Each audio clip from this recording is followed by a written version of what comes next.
Believe it or not, but there are rumors that the Woods Penn building that we all know and love is set to become a student union center. With the opening of CMIT and renovations to Edwards, the spaces that currently reside are planned to be moved to allow for an exclusive student center. We can already see proof of this with CPO now at Stevenson. I spoke to SGA Executive President Lily Barnette, who tells me that alumni was originally supposed to be a student union center, but due to limited spaces on campus, it was halted. There's not a proper timeline, but I've heard a couple of years, so it is going to be beyond the time of juniors and seniors. I don't think we're going to see it. Sure, building a student union center sounds like a great idea, but what about logistics? Where are things like the CIE or public safety supposed to go? Lily tells me that public safety is planned to be moved inside the current ISNS area.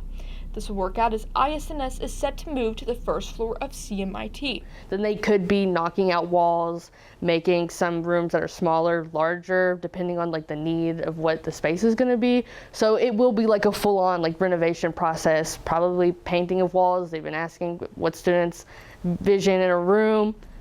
The actual planning of the new spaces is still in the air.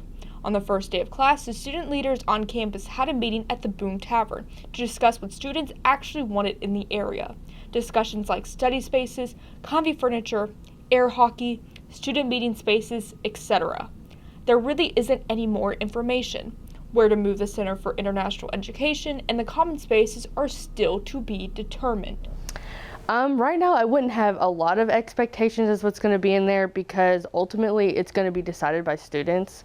So in the upcoming semester and even next semester, you're going to see a lot of opportunities for students to come and give their opinions on what they want and need in a student center, because ultimately we can't copy another college's student center because Berea College students have very unique needs and wants. And so we're going to have focus groups, we're going to have surveys, because we really want to hear what students want for that space, because it's ultimately their space. Even though this plan is certainly in action, students can expect years of renovation before seeing any results. Reporting from Woods Penn, Matt Carmack, BCN Weekly Report.